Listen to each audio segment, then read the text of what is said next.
All right, welcome to AI Explains ICT.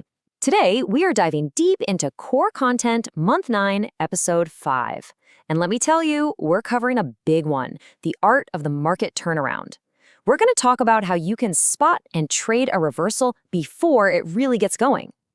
So let's get right to it. Here's a question every trader asks, right? How can you confidently trade against all that momentum without that gut-wrenching fear that it's just going to keep going and blow right through your stop? Well, the secret, and this is straight from ICT, isn't about being brave or getting lucky. It's about learning to see the signs, the specific market conditions that are practically screaming that a high probability reversal is on the menu. Okay, so here's our game plan for this video. First up, we're going to get into the why, the real reason markets turn. Then we'll jump into 4 specific reversal patterns, looking at everything from daily charts to those bigger, major turning points. We'll even cover the when, the best times of day to hunt for these. And stick around, because at the end, I'll give you a step-by-step plan to actually master this stuff. All right, let's kick things off with the big idea. Section 1, the quest for reversals. We've got to start with the most basic question of all. Why do markets even reverse in the first place? And believe me, the answer is way more calculated than just, oh, the buyers ran out of steam. Okay, this is absolutely key. You have to change how you see the market. A reversal, it's not random. It's not just momentum dying off. According to ICT, it's often an engineered event. Think about it. The smart money, the market makers, they're hunting for liquidity. They will literally push price to specific levels just to raid all those stop-loss orders sitting above old highs and below old lows. Why? Because that's where the fuel is. They need to trigger your stops to fill their own giant orders. So now that we get the why, let's talk about the where. We're going to start with our first really concrete setup. We're zooming right into the daily time frame, because you'd be surprised how much power yesterday's price action holds. You might have heard this called a turtle soup pattern. The idea is actually pretty simple. The market makers will push the price just a little bit past yesterday's high or low. This does 2 things. It tricks breakout traders into jumping in the wrong direction, and it triggers all the stops from people already in a position. Once that liquidity is grabbed, bam, they slam it in the opposite direction. It is a classic stop hunt. And here are the 2 flavors this comes in. Over on the left, you've got your bullish setup. The market's in an uptrend, it takes a little dip just below the previous day's low, cleans out all the sell stops, and then it takes off higher. On the right, you see the exact opposite. We're in a downtrend, price just pokes its head above yesterday's high, grabs the buy stops, and then the real selling begins. Now listen up, this is probably the most important rule of all. You absolutely cannot trade this pattern in a vacuum. Just seeing price pop above yesterday's high does not mean you should blindly hit the sell button. You need context. You need the whole story. Is the higher time frame trend on your side? And here's the kicker. Is that stop hunt pushing price into a key higher time frame level? We're talking about what ICT calls a PD array, like a fair value gap or an order block. When that stop hunt happens right at one of those major levels, now you're talking about a high probability setup. Okay, this whole idea of hunting liquidity, it doesn't just work on yesterday's highs and lows. We can broaden our view out to the whole week and find some amazing setups. Just take a look at this chart. You see those nice, clean, equal highs that formed earlier in the week? To ICT, that's Candyland. Why? Because it is just so obvious. That's where everyone's buy stops are sitting. Market makers see that and they're licking their chops. They'll often drive price right up there to sweep that pool of money.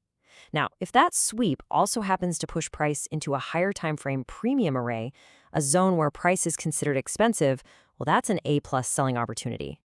And of course, it works both ways. Here's the mirror image.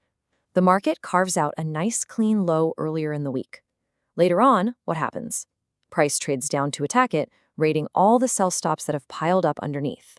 And again, if that raid drives price down into a higher time frame discount array, an area where price is seen as cheap, that's your signal to start looking for a reason to buy. You're going to hear me say this again and again because it is everything. The real magic of these intra-week raids is only unlocked when they line up with the bigger picture. That means they fit into the expected pattern for the week and, you guessed it, they happen at a key higher time frame PD array. Without those 2 things lining up, you're not trading with an edge, you're just gambling. All right, let's zoom out even more. Now we're not just talking about this week. We're talking about major highs and lows from previous weeks or even previous months. This is where the really big players are active. ICT calls these levels gold mines, and for good reason. The stop orders resting above these major swing points, they don't just belong to us little guys. They belong to huge funds, the whales of the market. So when the market makes a run for these levels, it's tapping into an absolutely massive pool of liquidity, and that kind of fuel can ignite some seriously powerful and fast reversals. Now, while you can find these in any market condition, they are especially potent when the market is just chopping around in a big consolidation or a range. In those environments, price tends to swing from one side of the range to the other, almost like a magnet, with the sole purpose of clearing out the liquidity at those old intermediate-term highs and lows. Okay, so we've talked a lot about where these reversals happen. Let's shift gears and talk about when, because timing is everything and certain times of the day have their own unique personalities. This right here is a really important concept for the New York session. Your default setting, your number one assumption should always be that New York is going to continue the move that London started. So if London sold off, you should expect New York to keep going lower. But there is one and only one condition that can flip that script. If, during that NY Open, price finally hits a major higher time frame PD array, then, and only then, can you start looking for a New York reversal. Now, the London close session pretty much follows the same rules. It can also create a big reversal if it slams into a key higher time frame level. But it has its own little personality quirk. Sometimes you'll see a reversal begin during the New York session, but then during the London close, the market makes one last fake out, a second swipe at the stops. It'll run the New York higher low one last time before the true move really kicks in. And here's a little tidbit to keep in your back pocket for the London close. On days where the market has had a huge outsized range, way bigger than normal, you can often look for a small retracement scalp. ICT points out that as everyone is taking their profits at the end of the day, price will often pull back about 20% of that day's total range. You know, we've gone over a ton of theory here, but theory without practice is, well, it's pretty useless, right? So let's talk about how you can take all these concepts and actually make them a part of your trading DNA. So here it is, your action plan. It's simple, but it's powerful. First, don't try to boil the ocean. Just pick one pair. One. Now go back in your charts at least 3 months. And what I want you to do is manually find and mark up every single clear reversal you can find. For every single one, write it down. What liquidity was targeted, what time of day did it unfold, and most importantly, which higher timeframe PD array did it trade into? This is how you build real skill. It's not magic, it's deliberate practice. And really, this quote says it all.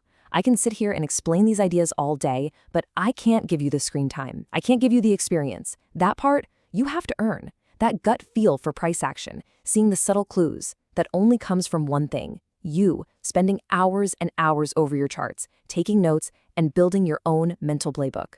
Your charts are your best mentor, period. I really hope this detailed breakdown of market reversals was helpful for you. If you got some value out of this video, do me a favor and hit that like button. And be sure to subscribe for more content just like this. And hey, if you have any questions at all, drop them in the comments below. A human will definitely get back to you. Until next time, safe trading.